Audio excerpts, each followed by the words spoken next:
Oke. Saya share screen dulu.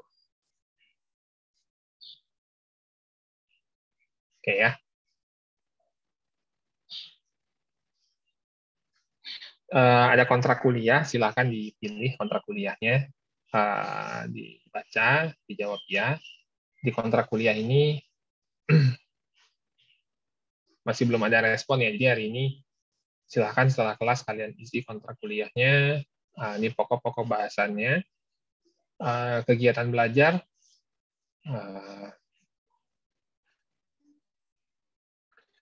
saya usahakan H-1, jadi misalnya hari Senin ya, saya akan upload materi, ada tugas individu, tugas kelompok. Untuk penilaian sikap, nah nanti saya sepakati dulu sama Bu El ya. Jadi yang jelas ada standar nilai sikapnya.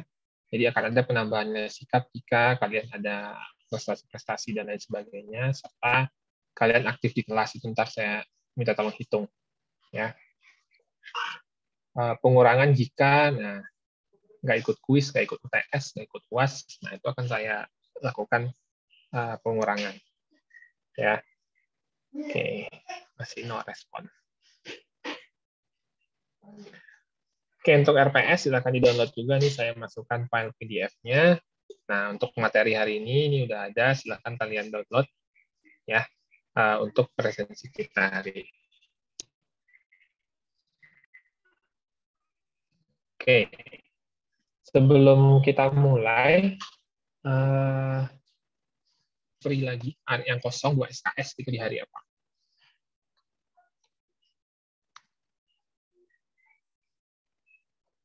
Hari, misalnya buat mengganti yang minggu lalu, saya prefer kita ada mengganti kelas. Kira-kira kita bisa janjian di hari apa?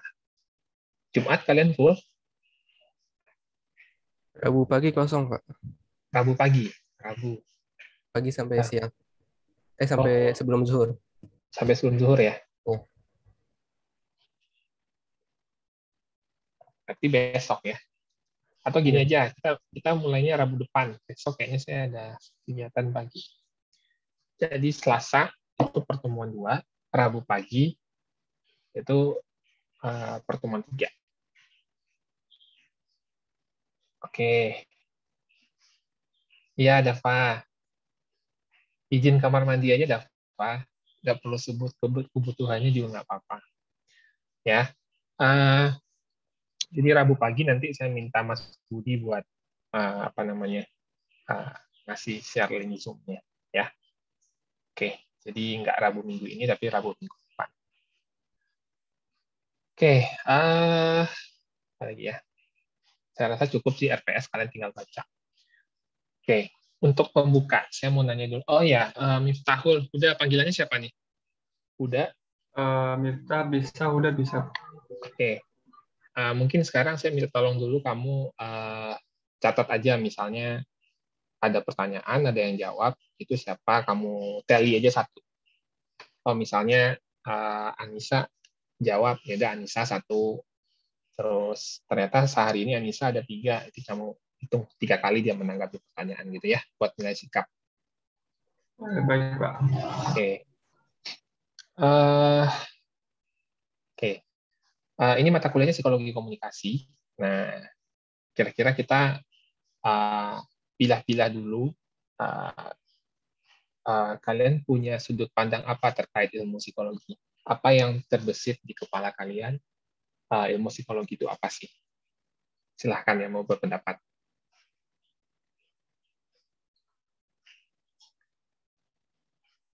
Kepribadian. Jangan takut. Oke, silahkan. Muhammad Fauzan. Kepribadian.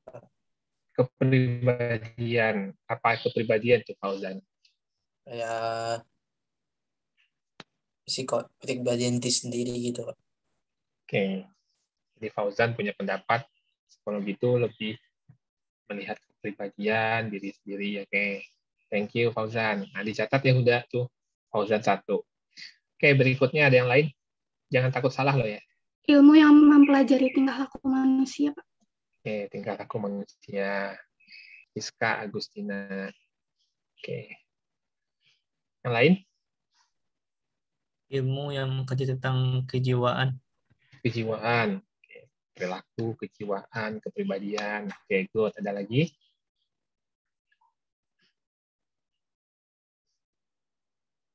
Ilmu yang berkaitan dengan mental, Pak. Oke, mental. Mental, kejiwaan.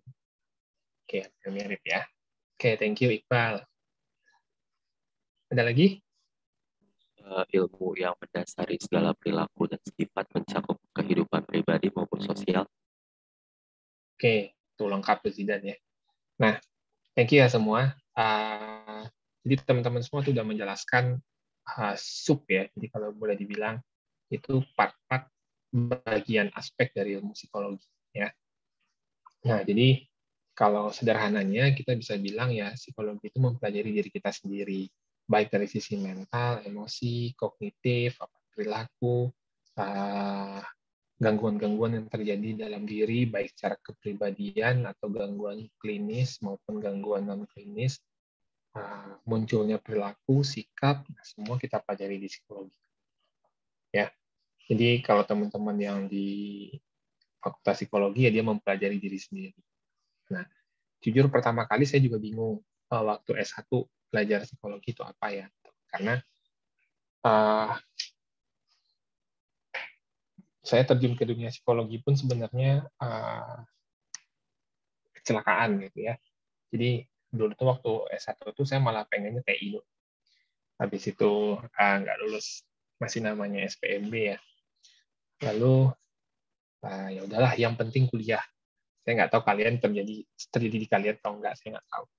Penting kuliah, dapatnya psikologi, ternyata setelah mendalami menarik juga. Nah, kenapa menarik? Karena kita bisa mencari latar belakang kenapa sih kita bersikap seperti A. Kenapa kita di saat melihat mantan ada sensasi dan stimulus, ada emosi yang dirasakan. Kenapa itu bisa terjadi? Kenapa misalnya mungkin saya contohin diri sendiri aja. Kenapa misalnya di saat gempa kemarin ya, beberapa minggu lalu ada gempa, saya adalah orang yang pertama yang lari keluar rumah. Nah, kenapa misalnya siapa lagi? Ketakutan-ketakutan, peristiwa-peristiwa masa lalu yang membekas di hati, lalu ada yang men-trigger, itu membuat kita sangat cepat merasakan emosi-emosi yang dulu pernah kita rasakan. Nah, itu semua kita pelajari di psikologi. Nah, salah satu yang kita pelajari pun itu adalah komunikasi. Makanya ada psikologi komunikasi. Nah, kenapa itu penting? Ya, dulu waktu saya bekerja di konsultan psikologi, ya, kayak ada yang tahu konsultan psikologi itu apa? Ada yang pernah psikotes nggak? Waktu SMP atau SMA? Ada ya. Jadi mbak-mbak atau mas-mas yang mengadministrasikan tes itu biasanya mereka konsultan psikologi. Jadi bisnisnya adalah mereka membantu user atau kliennya mengadministrasikan tes, menyimpulkan nanti klien yang menentukan hasilnya seperti apa, mau diambil atau mau. Nah,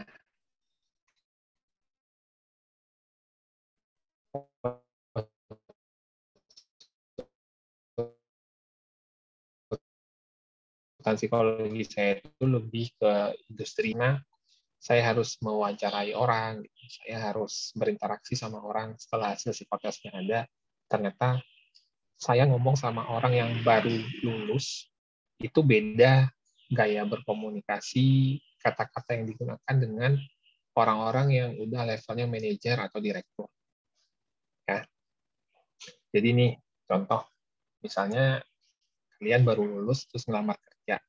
Menurut saya itu akan lebih mudah saya menginterviewnya dibandingkan orang-orang yang udah sekian tahun kerja, sebelumnya dia udah levelnya manajer dan lain sebagainya. Nah, itu beda trik, beda cara dalam berkomunikasinya. Ya, kalau kalian bisa bayangkan ya, orang-orang yang udah levelnya tinggi itu, kalau ngobrol sama kita kayaknya kita mau dimakan gitu. Dia mendominasi, gestur badannya tuh kayak, oh iya gini. Sementara kalau yang baru-baru lulus tuh justru mereka tuh agak mundur, takut-takut gitu ya. Justru saya yang akan mendominasi. Nah, itu ternyata ada cara-cara sendiri untuk berkomunikasinya. Nah, terlebih lagi setelah saya pindah ke research and development, nah saya dituntut juga di situ untuk dalam tanda kutip menjual atau mempromosikan alat-alat tes baru yang kita buat ke perusahaan-perusahaan gitu ya. Nah, jadi otomatis itu membutuhkan juga kemampuan berkomunikasi. Jadi, oh ternyata beda ya. Kalau saat wawancara itu satu one-on-one gitu. Kita cuma mengulik, menggali pengalaman-pengalaman seseorang. Nah, kalau marketing ternyata kita juga dituntut untuk merayu, ya. Kita lebih persuasif. Kita bagaimana cara kita menjual produk yang kita miliki, tapi bisa diterima oleh mereka. Nah, itu juga terjadi di kalian nanti, ya. Nah, saya nggak tahu nanti ke depan PDSI itu karir path-nya bakal menjadi apa dan lain sebagainya, tapi saya yakin dan percaya kemampuan berkomunikasi tetap dibutuhkan. Ya, kalau beberapa tahun lalu saya ngajar TI, bukan PDSI ya, nah itu lebih gamblang lagi fungsinya karena hasil riset dan apa yang saya temui di lapangan ya tantangan terbesar orang-orang dengan latar belakang TI itu adalah komunikasi. Ya. Jadi makanya tugas akhirnya saya suruh presentasi di depan. Mereka berkomunikasi via laptop ya, bikin programming dan lain sebagainya. Nah, di saat ngomong di depan kelas, nah itu kayak apa ya? Tugas paling berat dalam diri mereka gitu. Garuk-garuk kepala, kaki gatel, kakinya gerak-gerak terus, badannya goyang-goyang. Terus di saat ngomong itu harusnya pakai bahasa yang formal karena kita di kelas. Nah, ada yang pakai bahasa Betawi lah, ya ada yang pakai bahasa ngomong kayak kalian sama temen gitu loh, nggak formal gitu ya. Ada yang lupa, apa gitu. Ada yang malu-malu karena apa? Karena memang tantangan terbesar orang-orang TI adalah menyampaikan isi menyampaikan isi pikiran dia, berpendapat, itu agak sulit. Nah, karena mau tidak mau di saat mereka bekerja nanti, mereka tetap butuh berkomunikasi dengan divisi lain di perusahaannya. Nah, itu juga pengalaman saya. Jadi saya yakin dan percaya dengan kita tahu psikologi dan khususnya psikologi komunikasi itu membantu teman-teman semua untuk membooster lagi kenapa sih penting komunikasi, kenapa adanya beberapa konsep yang akan mensupport kita dalam berkomunikasi. Oke, sebelum saya share PPT, saya mau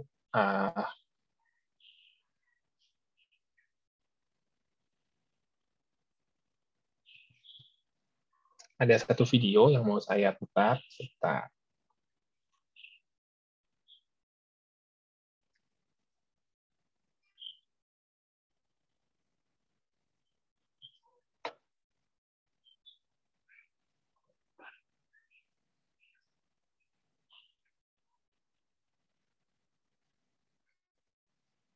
Oke, apakah sudah terlihat? Sudah, Pak. Sudah ya, saya play. Nggak lama kok, ini cuma 1 menit, 2 menit.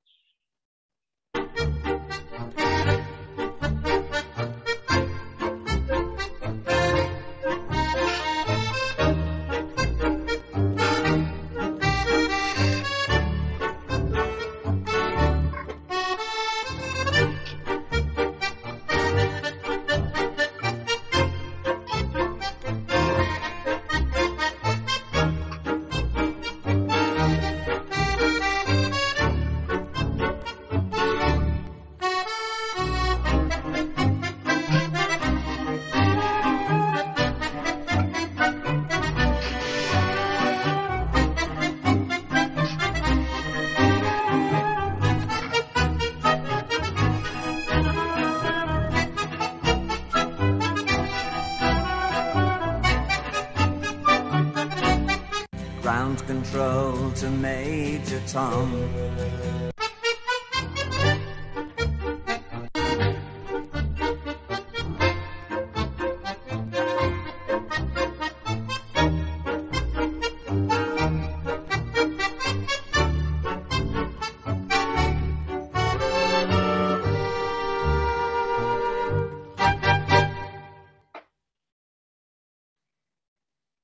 Oke. Oke, ada yang mau berpendapat terkait videonya, silahkan. Boleh, Pak? Ya, Zidan, ya, silahkan. Oke, dari berdasarkan video tersebut yang saya tangkap tentang komunikasi. Jadi awal pertama kali mereka itu menggunakan cara konvensional dengan menggunakan api sebagai kode komunikasi, kemudian berkembang dengan berkuda, terus kemudian dengan perkembangan telepon melalui Telegram, kemudian lanjut lagi dengan telepon secara nirkabel, terus dan seperti itu sampai saat ini. Seperti itu, Pak. Oke, thank you, Zidan. Oke, satu orang lagi, silahkan.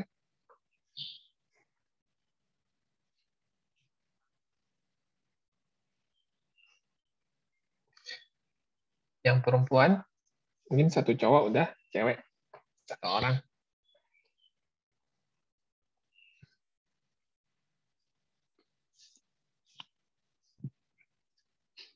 Oke, kalau nggak ada saya tunjuk ya. Yang perempuan. Oke.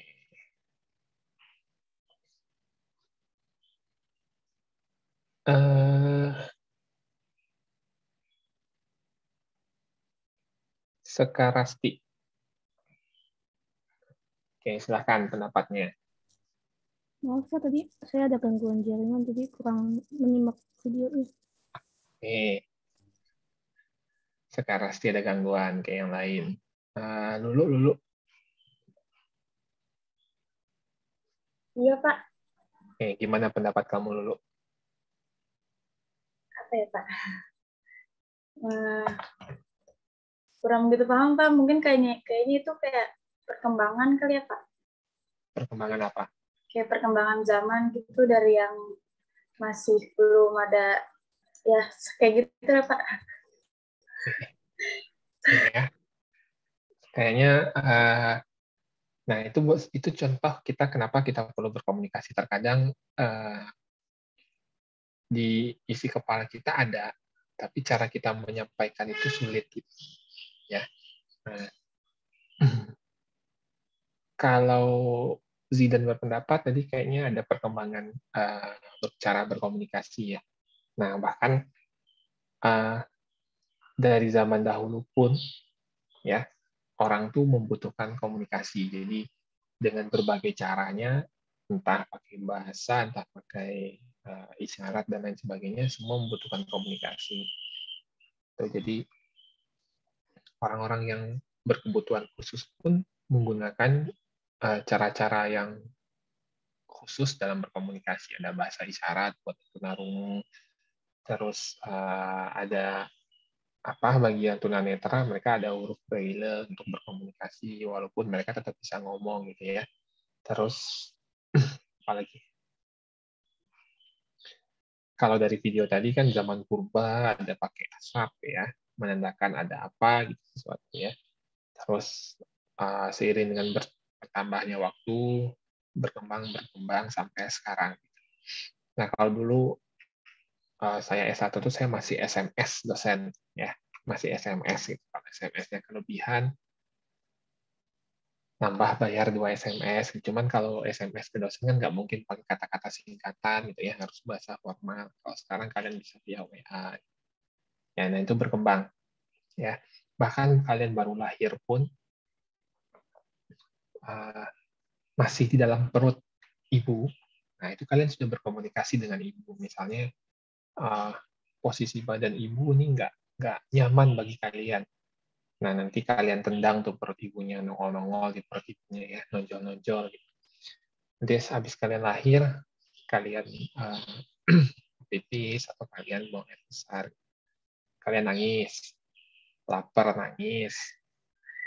Nanti bertambah usia 1-2 tahun udah mulai ngomong, udah mulai bisa berkomunikasi. Nah, itu pentingnya komunikasi dalam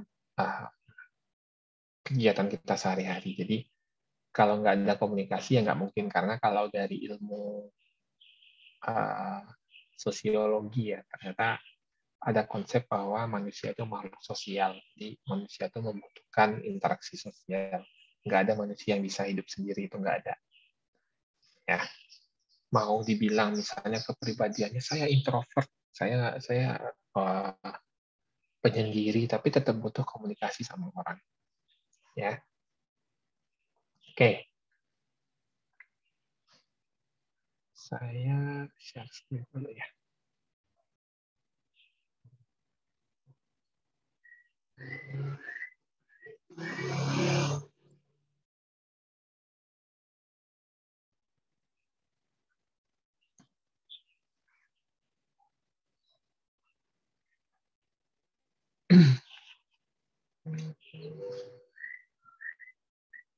Oke, mungkin ini bahasan pokok kita buat hari ini ya. Jadi hari ini hanya akan membahas pengantar terkait dengan psikologi komunikasi.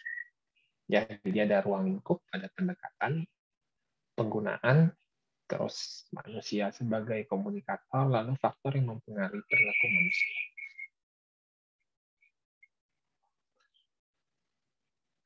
Oke, jadi ini rujukannya udah tua banget ya, bahkan lebih tua, mungkin lebih tua juga dari orang tua kalian. Jadi ada Hofland, Janis, dan Kelly yang ngasih tahu bahwa komunikasi adalah proses yang dilakukan oleh seseorang komunikator dalam mentransmisikan pesan untuk mengubah sikap dan perilaku seseorang. Jadi adanya sebuah proses di mana seseorang mengirimkan pesan untuk mengubah perilaku orang lain. Ya.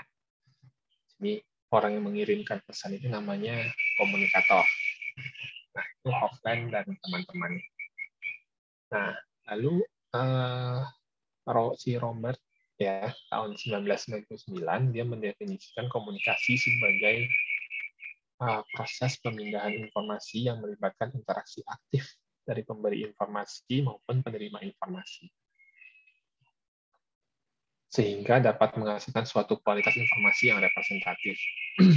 Ya, ini bedanya si Robert dengan yang sebelumnya. Kalau yang sebelumnya itu kayaknya hanya penyampaian informasi buat merubah perilaku seorang, ya searah gitu ya. Sementara kalau si Robert ini mengartikan komunikasi itu harus dua arah, ya, melibatkan orang yang memberi dan menerima sehingga ada komunikasi dua arah, gitu. Nah, dari kedua definisi ini, paling nggak kita bisa menyimpulkan ternyata untuk berkomunikasi itu ada hal-hal yang harus terpenuhi ya. Jadi ada pesannya, ada si pemberi informasi, ada si penerima informasi, lalu ada pesan yang disampaikan. Nah, ada tujuannya ya untuk mengubah sikap dan perilaku orang lain. Oke, saya rasa pengertian nggak perlu kita bahas lanjut ya. Nah, jadi dari pengertian tadi, nah kita tahu ada ruang lingkup psikologi komunikasi ya.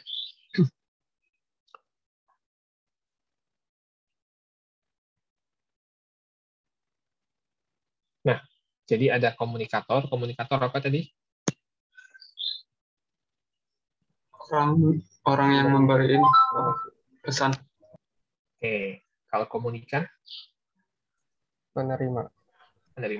Nah, lalu ada pesan, ya. Jadi dalam proses komunikasi nggak mungkin tuh nggak ada pesannya, nggak mungkin, ya. Kalian pesan GoFood, ya, itu berkomunikasi sama ojolnya. Nah, lalu kalian pesan, oke, pesanan sesuai aplikasi ya Pak. Kalau ada titipan, oke, alamat saya segini. Itu ada pesannya. Jadi tiap komunikasi itu pasti ada pesan. Walaupun dia satu arah ya. Misalnya kayak orang lagi kampanye. Kampanye sebenarnya ada dua arah. Mungkin yang satu arah apa ya? Iklan. Ya, kalian buka YouTube itu ada iklan. Apapun lah. Kalian paling sering buka apa pasti bahasa pemrograman YouTube pasti akan merekomendasikan iklan-iklan yang mungkin dekat kaitannya sama apa yang sering kalian tonton, ya. Nah, itu ada pesan dalam iklan. Ya, misalnya iklan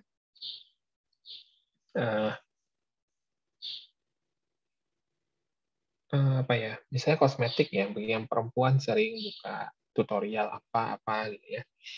Nah, lalu iklan YouTube-nya adalah kosmetik. Nah, tiap iklan itu ada pesannya, walaupun satu arah, ya. Let's say misalnya Wardah, gitu ya. Nah, itu adalah mereka menyampaikan pesan bahwa ada loh kosmetik perempuan tuh yang halal. Bagaimana cara mereka menyampaikan pesan selain ada logo MUI halalnya gitu ya, bintang iklannya atau modelnya juga orang-orang yang berhijab. Nah, itu pesan yang disampaikan. Apalagi misalnya saya paling senang itu iklan ini. Iklan kemarin itu lihat iklan apa ya? Iklan Kredivo gitu ya, di papan-papan jalan kalau di kalian lagi di jalan raya. Jadi ada kucing gendut masuk ke toples gitu ya. Saking fleksibelnya kucing aja muat kucing gendut. Itu kan sebuah pesan yang disampaikan bahwa simpel banget loh kalian pakai Kredivo, padahal di belakangnya kan nggak tahu kayak pinjol-pinjol. Nah, itu ada pesan yang disampaikan. Jadi ruang lingkup yang dimiliki oleh psikologi komunikasi itu pasti ada komunikator, ada komunikan, dan ada pesan. Nah, 3 hal ini harus ada, ya.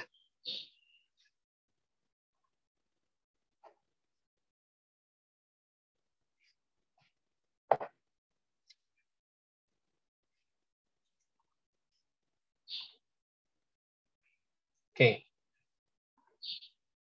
Lalu kita lanjut. Nah, ini juga bagian ruang lingkup dari psikologi komunikasi, ya. Jadi ada namanya komunikasi intrapersonal. Ada yang tahu intrapersonal itu apa?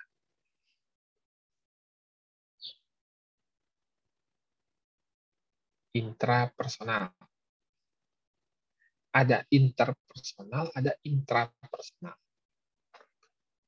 Nah, ada yang mau berpendapat kira-kira apa tuh yang intrapersonal, apa yang interpersonal? Kalau komunikasi intrapersonal tuh berkomunikasi dengan diri sendiri, bukan, Pak? Berkomunikasi dengan diri sendiri. Oke. Ini siapa nih tadi nih? Kalau Anissa Amalia. Anissa, oke. Kalau interpersonal apa, Anissa? Kalau inter tuh berkomunikasi sama orang lain. Oke, sama orang lain, ya. Nah, kalau berkomunikasi sama orang lain mungkin seperti tadi ya, ada BTW, thank you ya Anissa ya. Ada komunikannya, ada orang lain, ada pesannya. Nah, kalau intrapersonal itu adalah komunikasi yang terjadi dalam diri kita sendiri, ya. Nah, lah, gimana ya Pak caranya kok bisa komunikasi dengan yang proses komunikasi dalam diri sendiri? Nah, ini ada 4 prosesnya, ya. Oke. Nah, sebelum saya jelaskan, ada yang mau berkomentar? Silahkan. Boleh menanggapi misalnya sensasi itu apa, persepsi itu apa, memori itu apa, berpikir itu apa. Silahkan boleh acak yang kalian tahu aja.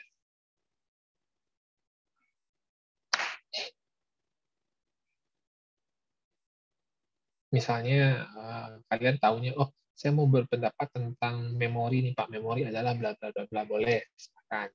Oh saya maunya yang berpikir nih Pak, boleh silakan.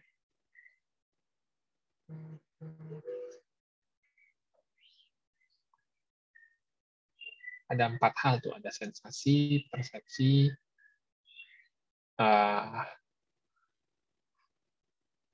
memori, berpikir. saya boleh yang sensasi. Oke, silakan. Kalau menurut saya, sepengetahuan saya, kalau sensasi itu adanya koneksi antara indera kita seperti mata atau hidung dan terjadi hubungan dengan reseptor seperti otak yang mengakibatkan kayak flashback memori. Jadi misalkan kita mencium bau ini jadi ke flashback, oh ini kayak bau yang udah pernah saya cium beberapa hari yang lalu, seperti itu Pak. Oke, thank you Sinan ya. Nah, jadi ada apa ya, kaitan antara indera, terus ada yang menstimulus dan itu memberikan kita suatu ingatan ya. Oke, good. Ya, kalau sensasi benar itu. Jadi sensasi itu melibatkan adanya stimulus dari luar, lalu diterima oleh indera kita, sehingga sensasi itu diproses di dalam diri kita, itu menginterpretasikan sesuatu gitu ya. Nah, sensasi cukup sampai di sana karena lanjutan dari sensasi itu adalah persepsi. Ya. Jadi contoh sensasi misalnya apa?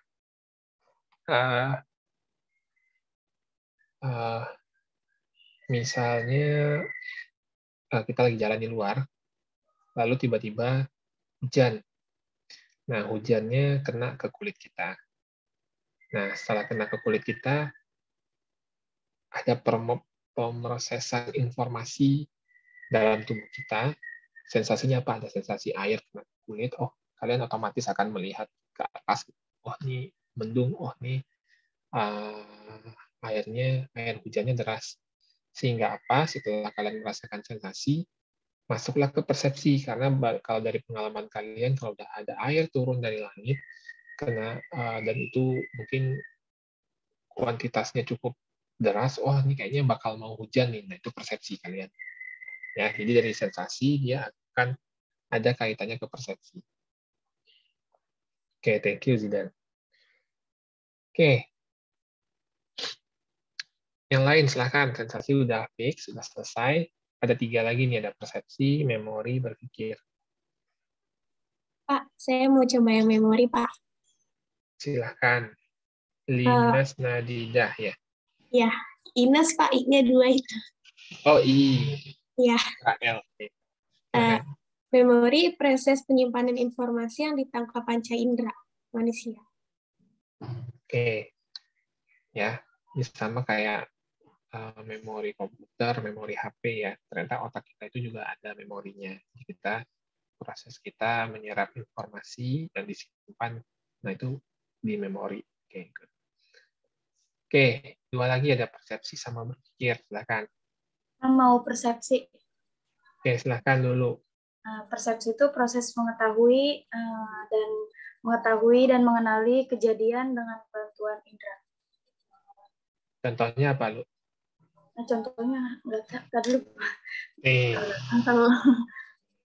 Contohnya apa? Kita sering kan menggunakan kata-kata, oh persepsi kamu nih, persepsi ini. Saya mau nyoba yang persepsi. Oke, silakan Febriana.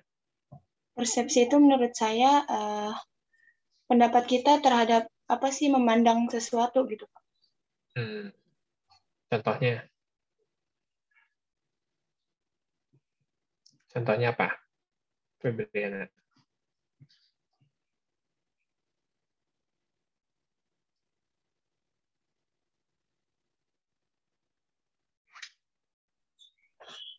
Misalnya kita ngelihat lampu gitu, Pak.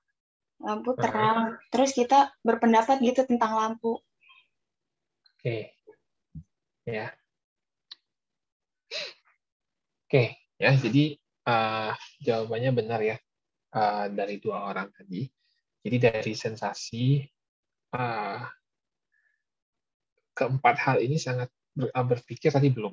Berpikir belum. Mungkin kita berpikir dulu. Ada yang mau berkomentar berpikir itu apa?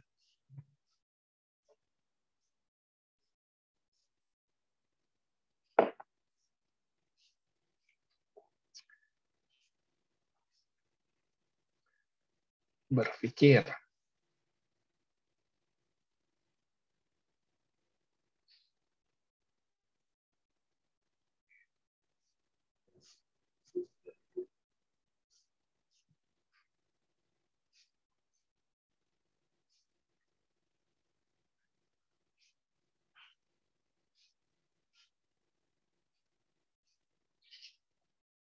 Silakan berpikir yuk. Saya izin mencoba, Pak. Kalau menurut saya itu berpikir semacam suatu tindakan di mana kita tuh perlu mengetahui sesuatu atau sedang kayak mengingat sesuatu. Oke. Thank you ya, Husna Humaira. Ya. Nah, jadi keempat hal ini sangat berkaitan ya. Jadi di saat ada informasi masuk, ya. Contoh, misalnya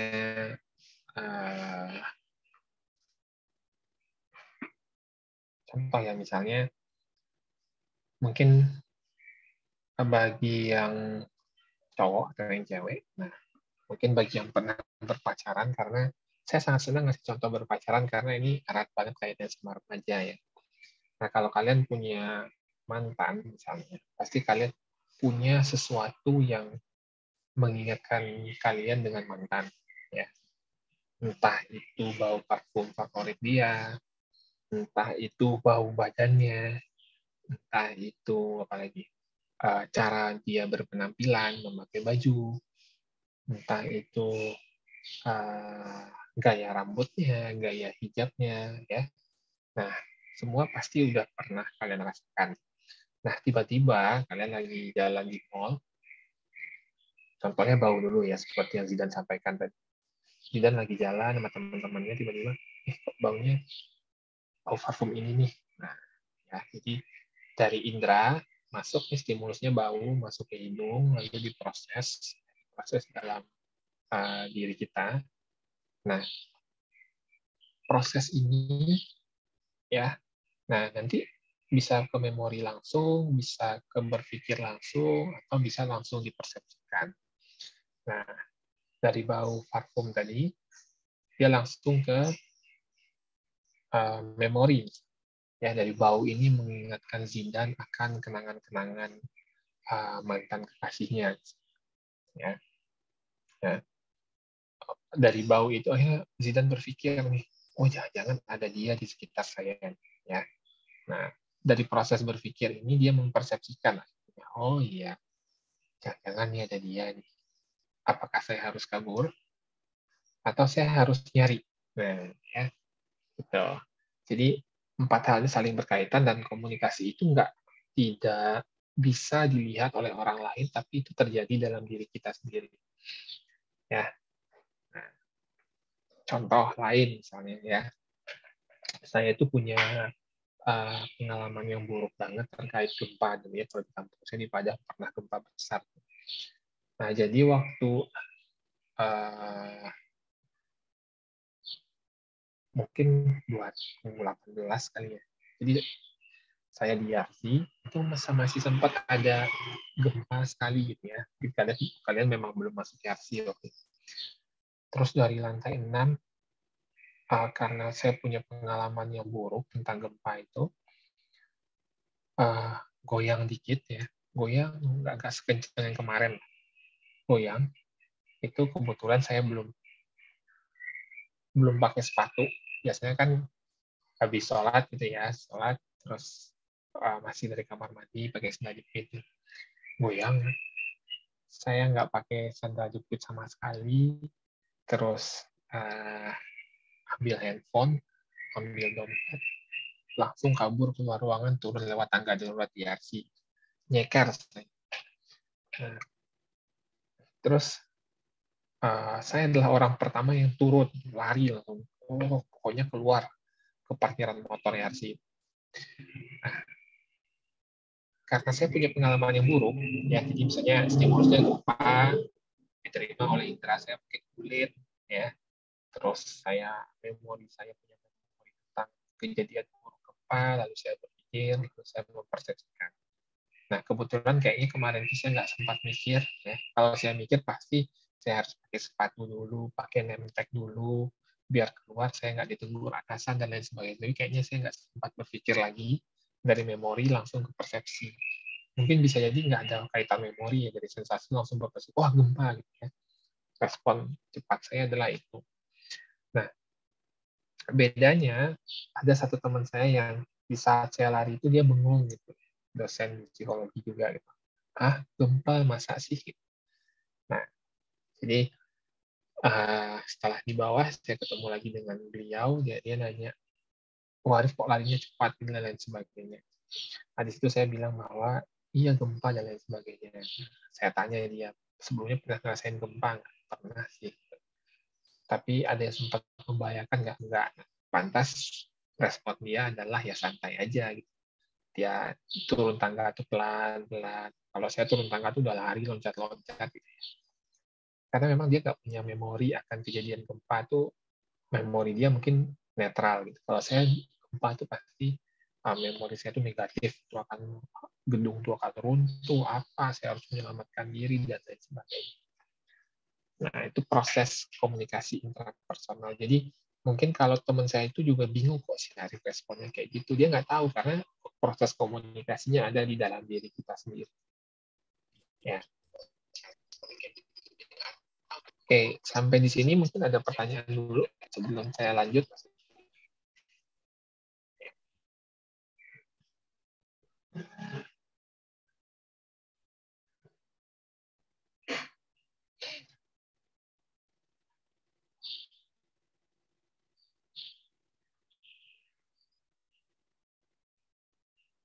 Ada yang mau tanyakan dulu, silahkan.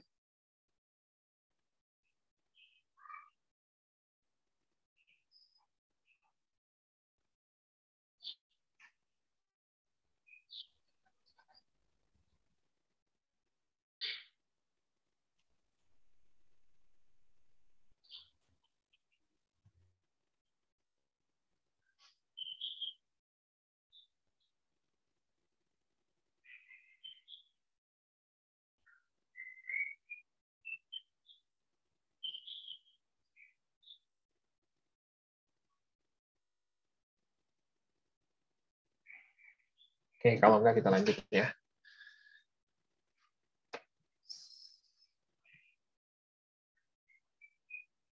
Nah, ini yang tadi, komunikasi interpersonal, ya itu udah kita jelaskan tadi ya. Oke, kita lanjut. Nah, jadi kalau yang interpersonal, ada dua orang yang berbicara, ya, dua orang, dan ada pesan yang disampaikan, jelas.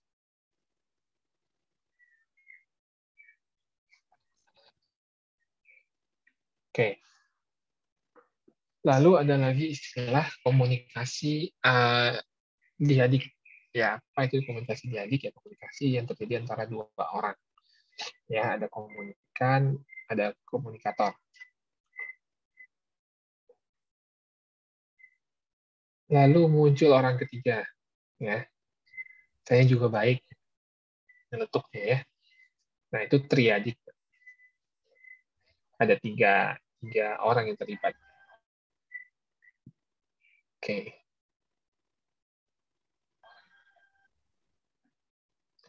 Nah, tadi udah ada komunikasi interpersonal, intrapersonal, lalu ruang lingkup lainnya adalah adanya komunikasi kelompok.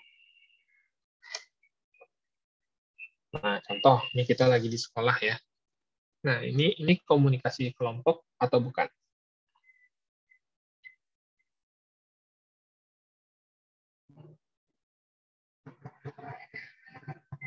Komunikasi kelompok atau bukan? Kelompok, Pak. Kelompok. Nah, yang sekarang kita lakukan via Zoom kelompok atau bukan? Kelompok. Oke.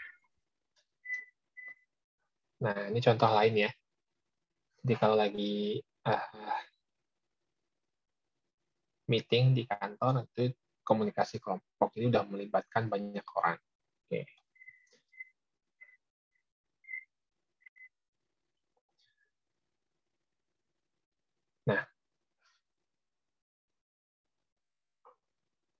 Nah, namun dalam komunikasi kelompok itu ada beberapa istilah yang mungkin penting juga kita ketahui. Ada namanya konformitas.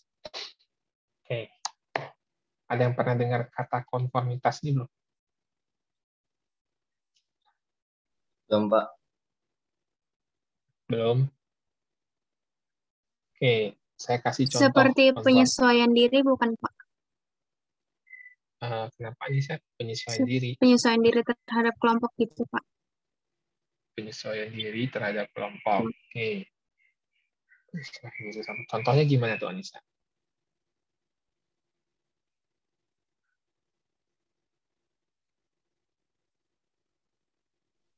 Contohnya kayak misalkan kita ada di kelompok yang misalkan bergaya lebih atas, terus kita juga menyesuaikan diri dengan kelompok itu gitu Pak. Yang saya tahu kayak gitu. Bergaya lebih atas tuh gimana? Kayak misalkan misalkan di kelompok itu pada rapih-rapih nih pakaiannya, terus kita juga menyesuaikan diri sama kelompok itu gitu. Oke, jadi kita juga ikutan berpenampilan rapi gitu ya. Iya Pak. Oke, thank you Anissa. Nah, itu yang disebut dengan konformitas gitu ya. Jadi nggak hanya penampilan, jadi kelompok itu membentuk cara berkomunikasi dan membentuk perilaku kita ya. Jadi misalnya seperti kalian demo ya, misalnya ada yang demo, di saat kelompok tersebut anarkis, otomatis orang-orang yang berada dalam kelompok tersebut juga bakal anarkis ya. Misalnya awalnya biasa-biasa aja nih demonya, tiba-tiba dalam kelompok itu ada 1-2 orang yang mulai lempar batu, terus ngapain yang mulai kekerasan. Biasanya ada proses konformitas di sana, di mana yang anggota kelompok lain itu merasa melakukan suatu tindakan yang sama karena kita berkelompok. Anggota kelompokku melakukan ini, aku juga akan melakukan itu. Nah, itu yang konformitas. Ya. Jadi misalnya kalian datang ke pengajian A gitu ya. Nah, rata-rata yang datang ke pengajian itu cara berpakaian seperti apa? Nah, kalian biasanya akan mengikuti hal yang sama. Ya. Nah, itu konformitas.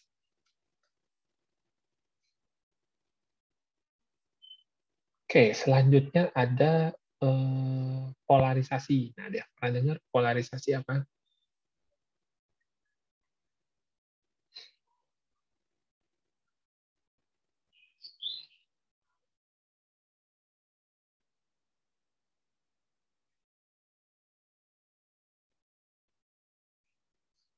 Polarisasi. Saya Pak. Ya, silahkan. Dafa. Polarisasi itu adalah peristiwa penyerapan arah bidang apa ya? Suatu apa ya, Pak? Bentar, Pak. Disiapkan dulu, Dafa.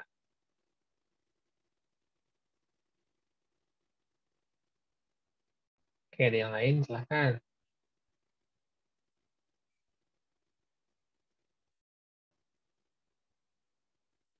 Oh iya Pak, polarisasi adalah kelompok yang cenderung berkelompok atau bagiannya berubah atau bergerak ke satu pemahaman dan kondisi tertentu. Contohnya apa, Dafa? Contohnya kayak ini Pak, aduh. Bentar, Pak. Contohnya tuh kayak ini, apa ya? Dominasi yang dilakukan di sekolah dengan prestasi yang bagus, gitu Pak. Oke, mungkin saya melengkapi pernyataan Dafa ya. Polarisasi itu adalah interaksi yang terjadi antara dua kelompok yang berbeda kepentingan. Ya. Jadi contohnya yang terlihat ya mungkin ini aja lah, pas orang lagi debat pilpres atau debat pemilu gitu ya, pasti ada dua kubu yang kubu A, ini kubu B. Nah, mereka berkomunikasi dan berdebat. Nah, itu namanya polarisasi. Jadi ada dua kelompok yang mempunyai kepentingan yang berbeda dan saling berinteraksi. Jadi akan ada kelompok yang terintimidasi, akan ada yang kelompok yang mengintimidasi. Ya. Nah, itu polarisasi. Oke. Thank you, Dafa. Lalu berikutnya ada fasilitas sosial. Ya. Jadi komunikasi kelompok itu juga akan terwujud dengan adanya fasilitas sosial. Ya, misalnya lapangan sepak bola, fasilitas umum, taman, apalagi ya. Nah, itu adalah fasilitas sosial yang memang mensupport terjadinya komunikasi. Ya. Nah, ini beberapa istilah yang mungkin perlu kalian ketahui terkait dengan komunikasi. Nah, yang keempat itu ada komunikasi massa. Tadi ada komunikasi intrapersonal, interpersonal, komunikasi kelompok, lalu ada komunikasi massa. Ya, mass communication. Mungkin beberapa hal di sini udah mulai ditinggalkan ya, kayak koran kayaknya udah nggak ada lagi. Ya mungkin ada tapi nasibnya udah di ujung tanduk lah. Udah sedikit orang yang baca koran. Sekarang orang baca berita di smartphone, ya, televisi, ya, sosial media, radio. Jadi itu adalah contoh komunikasi massa. Jadi saya rasa ini nggak perlu saya jelaskan.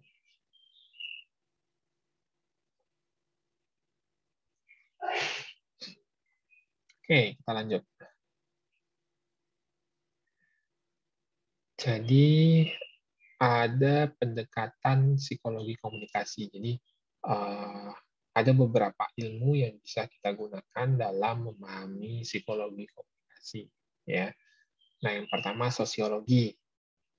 Nah, ini mungkin waktu kalian SMA nih kalian belajar, ya. Yang ngambil IPS ini belajar sosiologi. Nah, sosiologi itu ilmu apa sih? Kalian tahu?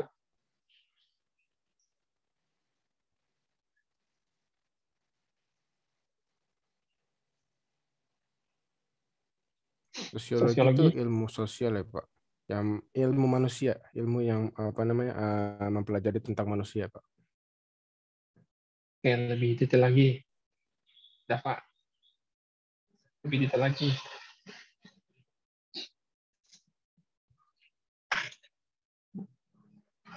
Oke, sosiologi itu kan tadi udah bilang bahwa dia melihat interaksi antar manusia, ya. Makanya waktu kalian belajar sosiologi itu yang dibahas interaksi manusia, integrasi sosial, kelompok manusia, individu sebagai makhluk sosial, itu yang dipelajari di sosiologi, ya.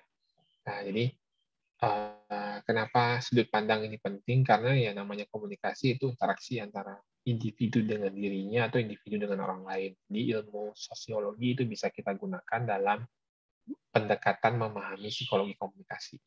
Ya. Oke, berikutnya. Filsafat. Nah, ada yang tahu ilmu filsafat itu apa?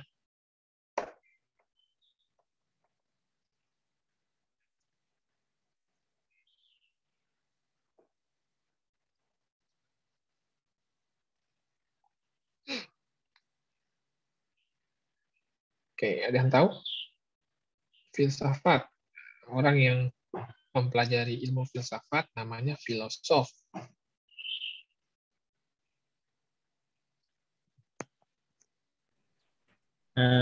Ilmu yang berkaitan dengan pemikiran-pemikiran. Berkaitan dengan pemikiran-pemikiran. Thank you, Rizal. Ada yang mau melengkapi?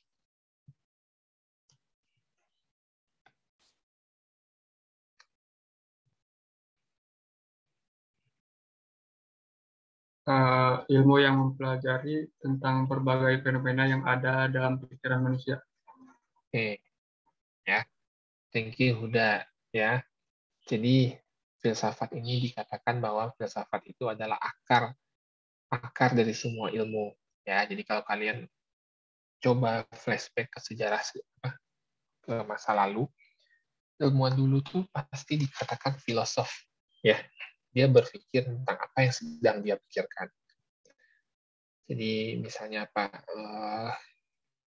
ilmuwan-ilmuwan Islam lah, misalnya Ibnu Sina gitu ya. Nah, terkenal dengan kedokteran Islamnya. Nah, tapi kalau kalian buka Wikipedia, pasti selain dia ilmu apa yang menemukan pendekatan medis di Islam, dia juga dikatakan sebagai filosof karena dia pasti orang-orang dulu tuh ilmuwan dulu tuh dia filosof awalnya, dia memikirkan tentang sesuatu, ya. Jadi orang-orang yang kuliah di fakultas di program studi filsafat tuh pasti orangnya agak gimana gitu ya. Maksudnya agak ada aneh-anehnya. Aneh-anehnya dalam bukan tanda kutip negatif, jadi biasanya karena mereka sibuk dengan memikirkan hal-hal yang di luar orang lain nggak kepikiran, pasti dia akan memikirkan itu gitu. Jadi kalau kalian punya teman-teman yang kuliahnya di filsafat, perhatiin aja pasti ada hal-hal yang menarik dari mereka. Ya. Nah, ini dikatakan dasar dari segala ilmu karena pastinya semua ilmu itu pasti orang berfilsafat dulu. Ya, memikirkan tentang kenapa sih si A ini nggak takut sama gempa, responnya gempa itu santai aja. Kenapa sih Arif kalau udah ada gempa, dia lari pontang-panting gitu ya, ketakutan. Nah, itu awalnya kita melakukan konsep filsafat. Kita berpikir tentang apa yang ingin kita pikirkan. Ya. Oke. Lalu ada ilmu psikologi itu sendiri ya. Jadi kita mempelajari perilaku manusia, kognitif itu apa? Kognitif itu pemikiran, ya. Kognisi, ya. Afektif itu apa? Emosi, emosional kita, ya. Kalau di psikologi emosi itu bukan marah ya. Emosi itu senang, sedih, kecewa, marah, itu emosi. Kalau di psikologi, kalau kita biasa ngomong di harian emosi nih lihat dia, itu bukan emosi sebenarnya, tapi kita marah, emosi marah yang kita rasakan. Nah, kalau di psikologi afektif itu sisi emosional kita. Lalu ada kemampuan psikomotorik. Nah, psikomotorik itu apa? Itu adalah perilaku kita. Ya. Nah, ini pendekatan psikologi.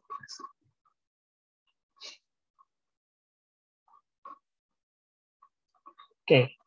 Nah, bagaimana pendekatan ciri pendekatan psikologi dalam berkomunikasi? Nah, mungkin tadi secara tersirat sudah kita bahas ya, terkait dengan stimulus persepsi tadi ya.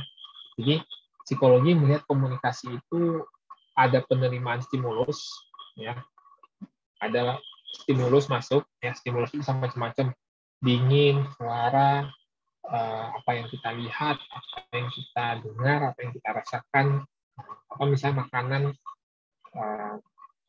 stimulusnya apa, orang makan durian ada yang senang, ada yang enggak, ya itu stimulus. Nah, lalu stimulus datang, diterima oleh panca indera, lalu yang kedua proses penyampaian dan respon dari stimulus. Jadi bila ada stimulus, respon kita bakal seperti apa, lalu kita memprediksi respon, lalu kita penentuan respon. Ya. Jadi misalnya ada orang yang makan durian, kalau dicobain, dimakan, responnya misalnya dia suka, dia senang, prediksi responnya dia akan nambah lagi. Nah, semakin dia tambah, semakin diteguhkan responnya. Senang, suka. Kebalikannya ada orang yang makan durian, jangankan makan nyium baunya dia udah mual, ya prediksi responnya dia akan menjauhi bau durian. Peneguhannya ya semakin ada lagi dia nyium bau durian, dia semakin menjauhi sumber bau. Ya, nah itu pendekatan psikologi ya.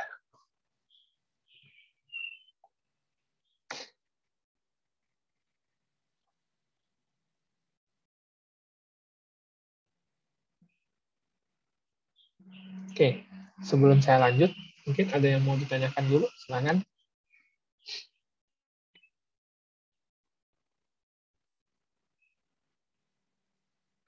Oke, sambil saya menunggu, nah saya yang izin sebentar, saya ke toiletnya. Sebentar, 5 menit.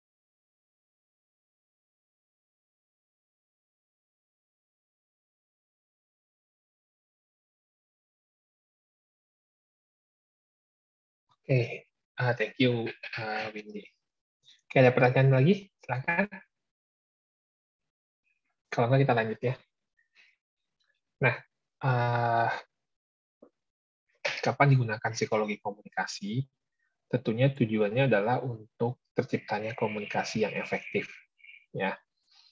Nah, kapan komunikasi itu akan efektif di saat apa? Pertama, orang memahami sesuatu yang disampaikan. Ya, itu ada kata-kata pengertian. Jadi memang di saat seseorang lawan bicara kita itu paham dengan yang kita sampaikan, nah itu bisa dikatakan komunikasinya efektif. Ya, di saat lawan bicara itu nggak ngerti, nggak paham dengan yang kita sampaikan, nah berarti itu komunikasinya nggak efektif. Sesimpel itu. Ya. Nah, jadi kita perlu mempertimbangkan lagi, kok saya nggak nyambung ya sama dia, berarti memang apakah gaya berkomunikasi kita, bahasa kita, atau ada faktor lain yang menyebabkan, oh kayaknya saya nggak bisa berkomunikasi secara efektif dengan dia. Nah, itu yang pertama. Yang kedua, tujuan komunikasi efektif itu adalah, tujuan berkomunikasi itu biar efektif, karena itu juga ada faktor kesenangan. Ya. Jadi, orang akan berkomunikasi karena memang dia senang menyampaikan sesuatu yang ada di pikiran dia. Ya, kalau sudah dia sampaikan ada unsur senang, happy dalam diri dia. Ya, contoh kita di kantor misalnya ya, atau dalam kalian kuliah tugas kelompok, kalian merasakan senang di saat kalian bisa menyampaikan isi pendapat kalian dan diterima oleh teman-teman kalian. Nah, itu ada unsur kesenangan kan. Gitu. Ya. Yang ketiga itu ada pengaruh pada sikap. Ya. Nah, ini contohnya kayak sales, marketing. Ya. Jadi, mereka berkomunikasi karena ada tujuan untuk persuasif, merayu, mengajak, merubah sikap seseorang gitu ya. Jadi, kalau saya di pom bensin Pertamina sering banget lagi ngisi bensin, halo Pak, sebentar Pak, mau saya bersihkan kacanya Pak, ya. Nah, kalau saya nggak pernah mau gitu, karena ujung-ujungnya nanti kita berhenti ngobrol, waktu saya habis. Nah, bagi orang-orang yang mau sambil ngisi bensin dibersihin, nah di situ mereka memperkenalkan produk. Nah, kita punya ini Pak, ini dan lain sebagainya, manis banget ya. Nah, itu persuasif, mengubah sikap seseorang yang awalnya nggak tahu ini apa, lalu dia orang lain senang dan menyukai hal tersebut. Ya, apalagi contohnya misalnya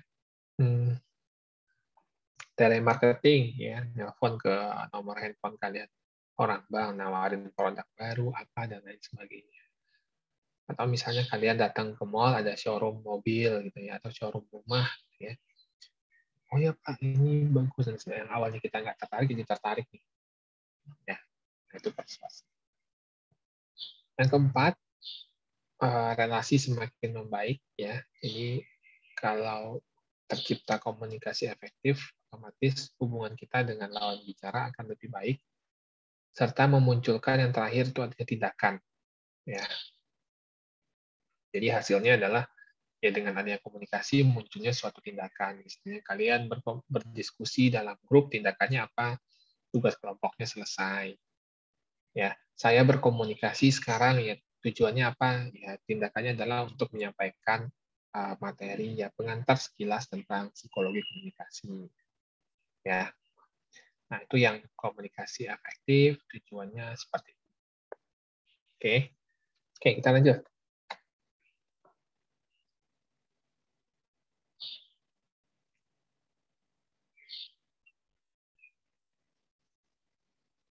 Oke.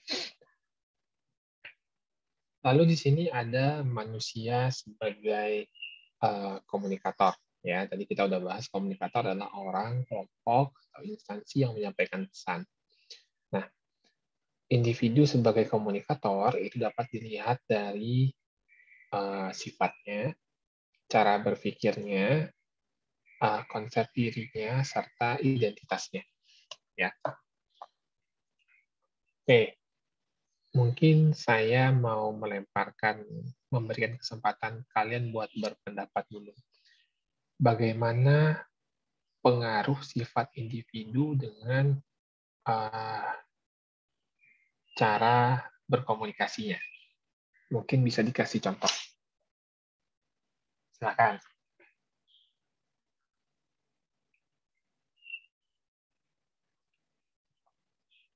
Saya yakin dan percaya kalian semua punya pengalaman bagaimana kalian melihat sifat seseorang sehingga itu mempengaruhi cara berkomunikasi. Boleh Pak, saya Pak. Silakan Zidan. Ada nih Pak, baru-baru aja nih Pak. Orang dikasih tahu tuh nggak mudeng, malah kiranya yang nggak bener, malah ngebelain. Padahal yang dia lakuin tuh salah. Tapi orangnya emang dasarnya freak, nggak mau nyadar, jadi itu gimana ya Pak? Malah jadinya tuh dia selfish jatuhnya Pak. Egois gitu loh. Dan dari situ aja, dari tingkahnya dia yang udah dia lakukan tanpa harus secara langsung berbicara ke orang lain, melalui sikap yang ditonjolkan itu, orang-orang udah tahu tanpa harus diberitahu gitu. Tapi orang tersebut malah mengira yang enggak gitu. Oke. Thank you Zidan. Nah, ini kaitannya sama kepribadian kalau yang saya tangkap dari Zidan sampaikan. Jadi kalau istilahnya di psikologi itu ada namanya dinamika kepribadian. Salah satu contoh yang umum banget yang mungkin kalian juga paham. Ada orang yang ekstrovert, ada orang yang introvert. Ya, ekstrovert itu ya dia senang ngomong, dia suka berbicara.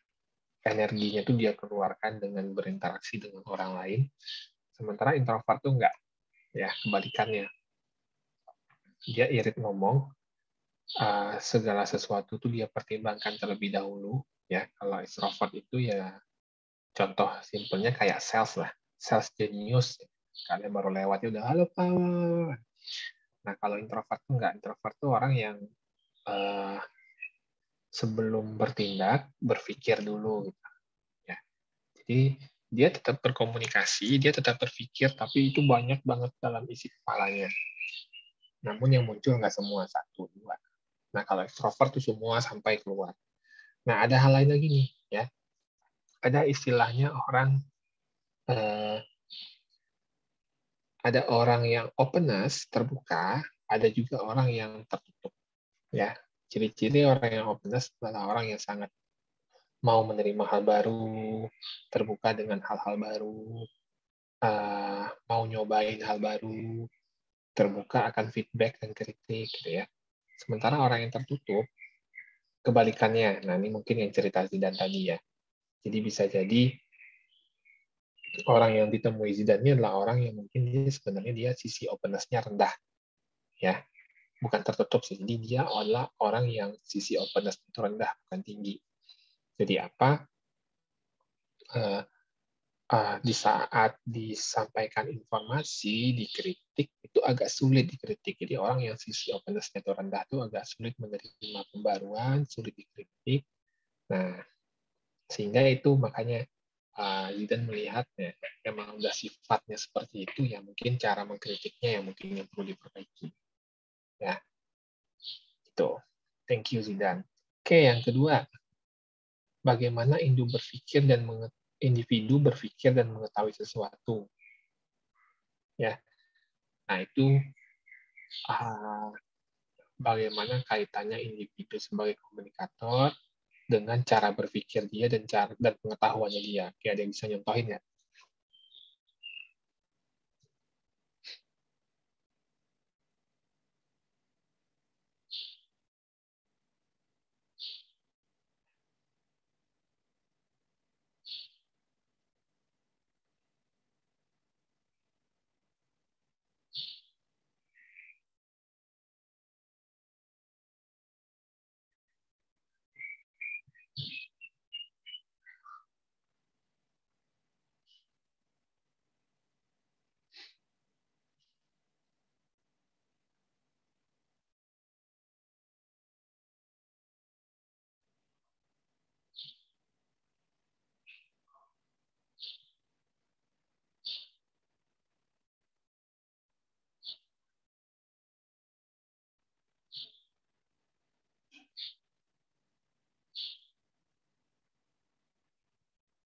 Oke, ya. Jadi bagaimana cara berpikir individu itu biasanya juga mempengaruhi cara dia berkomunikasi.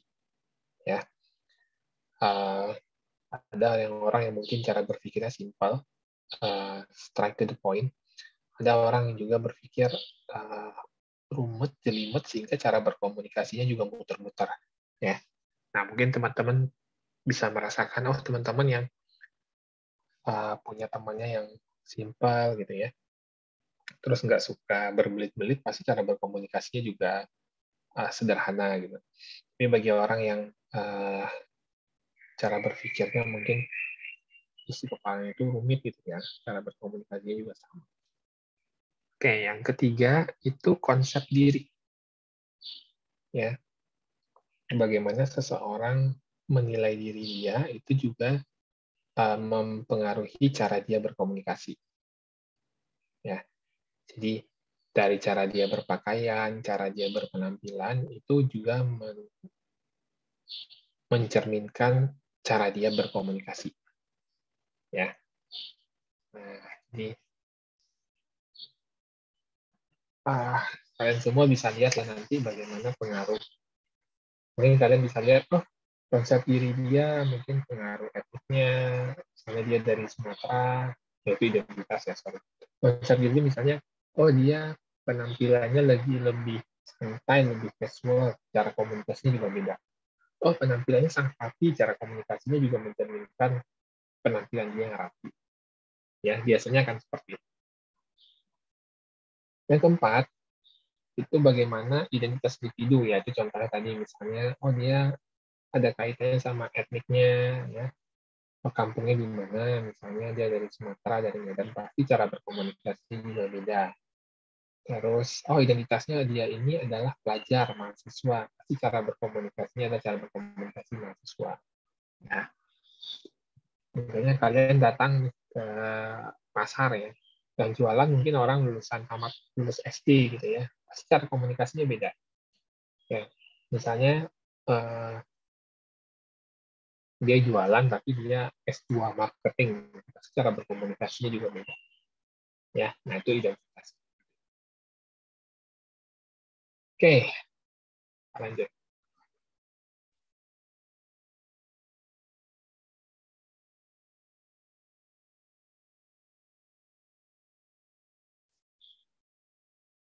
Lalu individu sebagai komunikator. Nah, ini mungkin tadi juga sudah disinggung sama Zidan.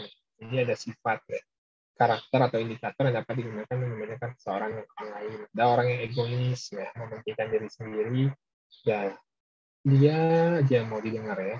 Nah, atau ada yang suka berdebat ya. Nah, suka berdebat ini bukan mementingkan diri sendiri ya, tapi dia lebih apa-apa itu senangnya diobrolin, diskusiin, ya. Suka sama hal-hal pro dan kontra. Nah, ini bukan orang yang mementingkan diri sendiri, ini nggak orang egois ya. Terus, atau mungkin dia cemas, ya bisa jadi orang yang cemas itu mungkin irit ngomong, mau ngomong takut, hati-hati, gitu ya. Karena dia cemas, takut nanti informasi yang dia sampaikan itu nggak 100% bisa diterima orang lain. Ya, jadi dan banyak sifat lain. Ya. Nah, lalu ini tadi kepribadian ya, ini yang saya sampaikan tadi. Jadi faktor sifat, tingkah laku, atau misal lebih tepatnya adalah ciri kepribadian seseorang itu mempengaruhi dia dalam berkomunikasi. Ya. Nah, jadi kalau psikologi itu kalau kita bahas tentang teori kepribadian, ya, kalian cari aja di Google personality in psychology. Gitu. Nah, pasti yang muncul adalah teori ini. Jadi dia bilang adalah Big Five personality. Ya, namanya juga Big Five. Jadi 5 ciri kepribadian. Nah, ini yang saya jelaskan tadi ya. Jadi ada yang B itu sifat ekstraversi atau extraversion. Jadi melihat manusia dari kecenderungan dia bergaul dengan orang di luarnya. Ya. Jadi kalau dia sisi ekstraversinya tinggi ya dia ekstrovert. Kalau sisi ekstraversinya rendah dia introvert. Ya. Ini yang C yang tadi terbuka. Jadi orang yang sisi sifat terbukanya tinggi ya dia mau dengar orang lain, senang berimajinasi, mau nyoba hal baru, tapi kalau sisi terbukanya rendah ya susah diomongin, teguh pendirian, komunikasi kadang nggak mau dikritik gitu ya. Yang A itu neurotisisme ya, itu kecenderungan emosi negatif. Jadi ini lebih ke regulasi emosinya, bagaimana dia mengatur sifat emosi, bagaimana seorang mengatur dan mengontrol emosi yang dia rasakan. Misalnya kalau neurotisismenya tinggi itu orang yang memang ya kecenderungannya ya sulit mengontrol emosinya. Ya. Nah kalau neurotisismenya rendah, emosinya dia adalah orang yang sangat terkontrol secara emosional. Lalu yang B itu ada sifat setuju. Sifat setuju ini lebih ke agreeableness. Orang yang sifat setujunya tinggi itu adalah orang yang yes man. Ya. Jadi dia mudah dibilang, oh kamu tuh gini, ya. Tapi kalau sifat setujunya rendah, dia adalah orang yang kritis. Ya. Nggak gampang percaya sama orang lain. Ini ada informasi baru, ditelaah dulu, apa iya benar nih.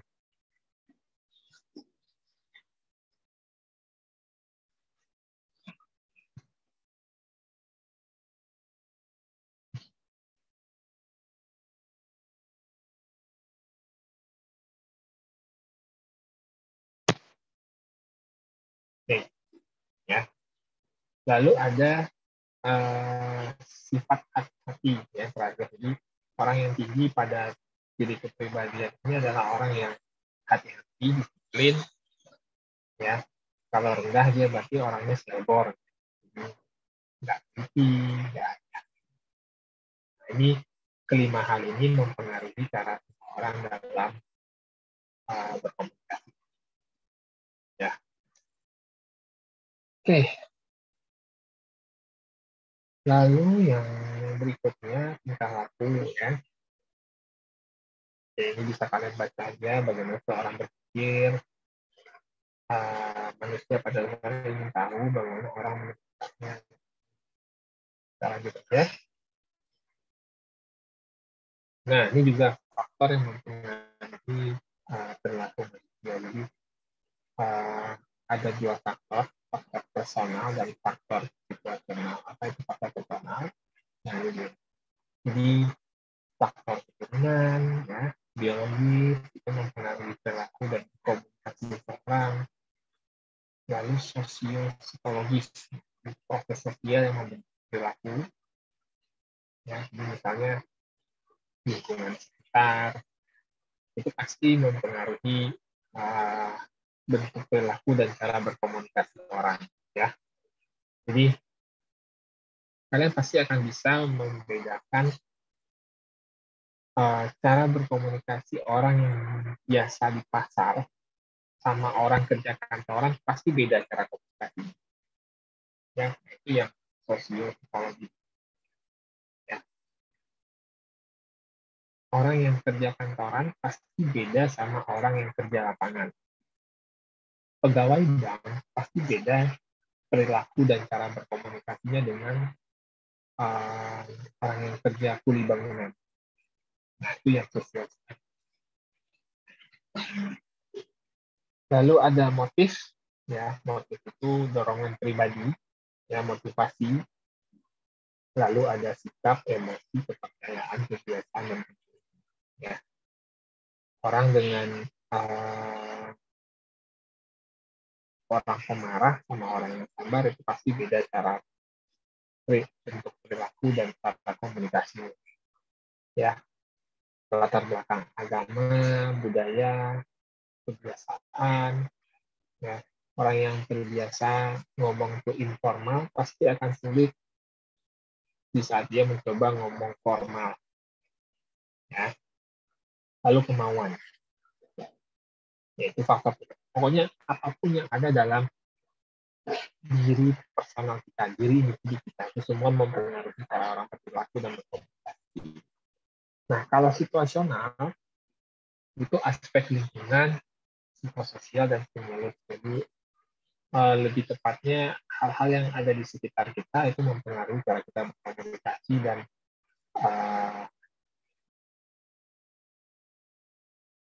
cara kita berbahasa juga. Ya. Contohnya misalnya orang-orang yang tinggal di daerah perbukitan itu biasanya pasti nada bicaranya tidak sekeras orang-orang yang di pesisir. Ya. Jadi itu saya rasakan misalnya gini, waktu saya di Sumatera Barat itu mungkin orang-orang yang daerah pegunungan ya, Bukit Tinggi, Padang Panjang itu mungkin biasa aja intonasi suara. Tapi di saat kalian ngomong sama orang-orang yang di pesisir, Pariaman atau apa, ya, pasti nadanya sedikit lebih keras karena memang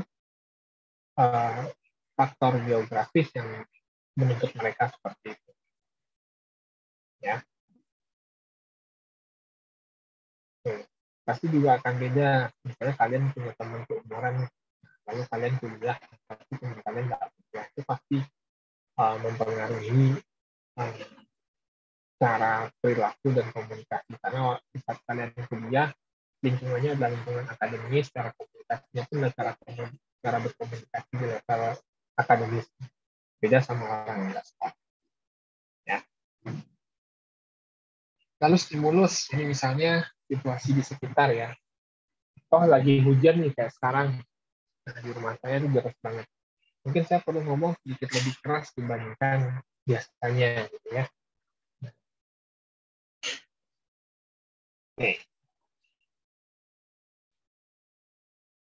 Nah, jadi ini rujukan yang saya pakai. Nah, ini tidak tertutup kemungkinan juga kalian menggunakan rujukan e-book ya. Ternyata ada e-book baru tahun 2020 ya, boleh-boleh aja. Selama dia masih membahas tentang psikologi komunikasi. Ya, itu fine-fine. Ya.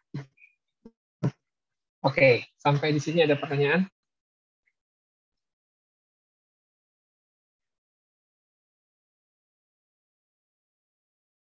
Assalamualaikum, Pak. Izin bertanya. Silakan, Ines. Pak, mungkin ini rada keluar dari topik ya, Pak. Kalau misalkan kita ada di situasi kayak misalkan kita tertekan nih, Pak, akan sesuatu. Tapi sebaliknya itu enggak kayak gitu, Pak. Nah, cara orang itu buat ngatasin permasalahan itu kayak gimana ya, Pak? Oke, saya clearkan lagi ya. Pertama, situasinya dia tertekan. Yang kedua, dia tidak tertekan. Cara penyelesaian masalahnya seperti apa? Apakah kayak gitu? Iya, Pak.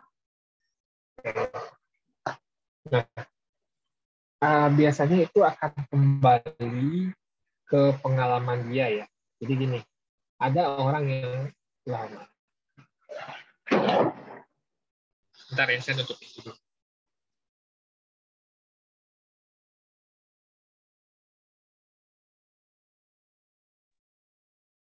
Oke. Jadi kalau di psikologi itu ada orang yang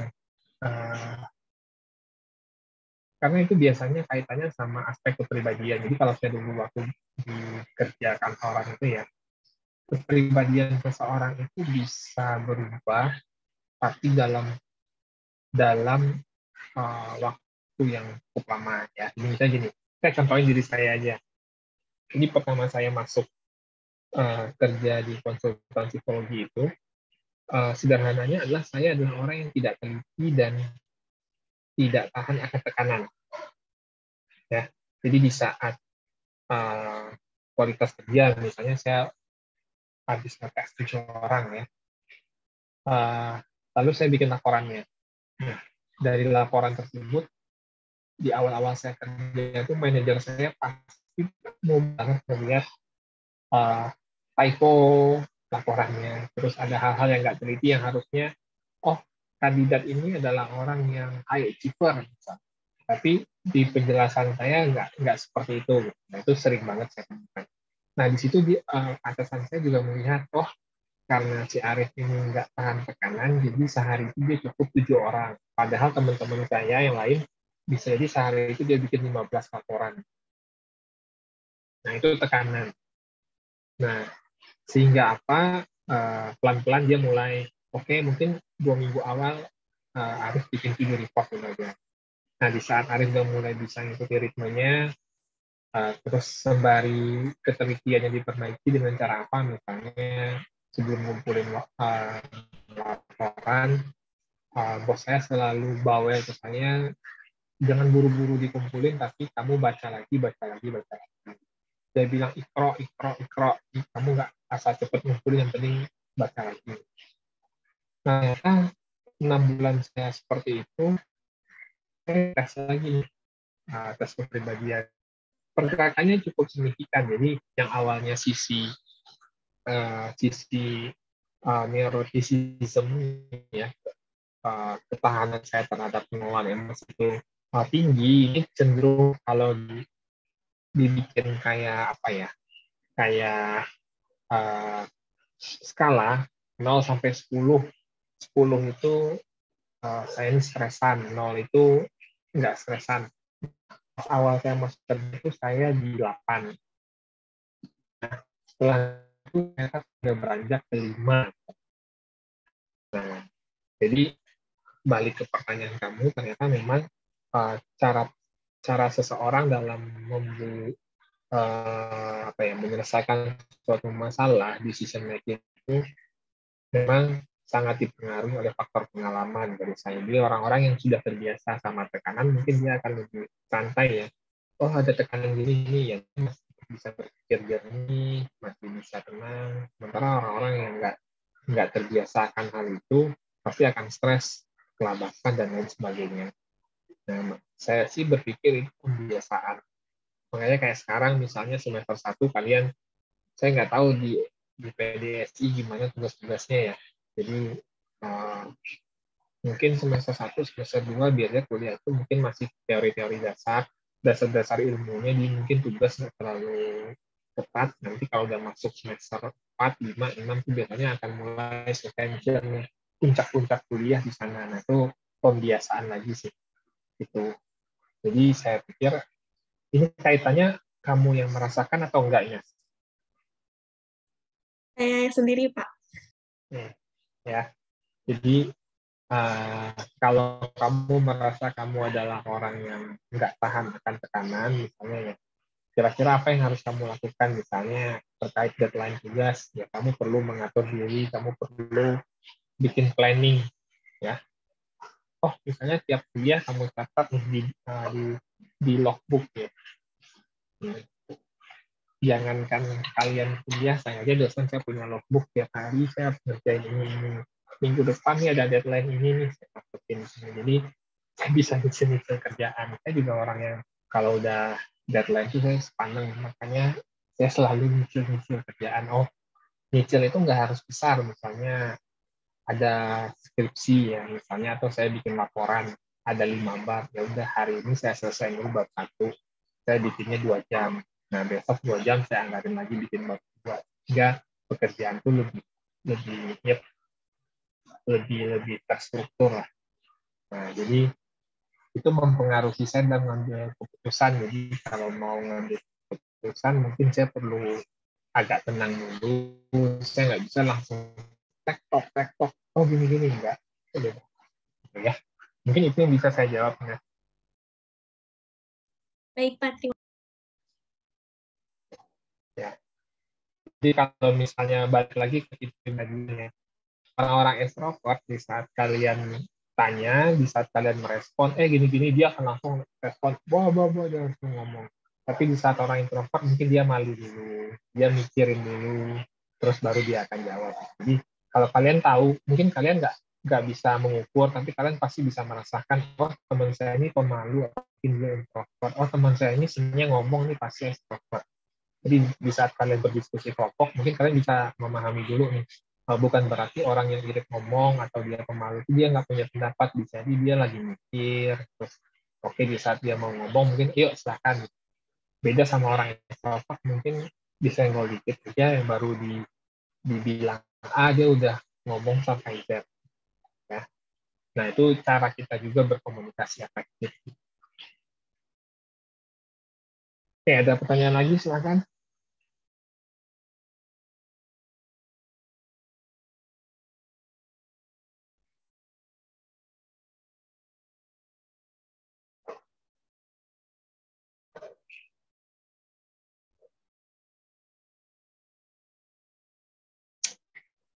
Oke, kalau tidak, nanti udah kamu bikin di Excel aja udah. Jadi kamu bikin list nama, ya. Saya kasih contoh nih. Bentar. Ini recordingnya di stop aja nggak apa-apa.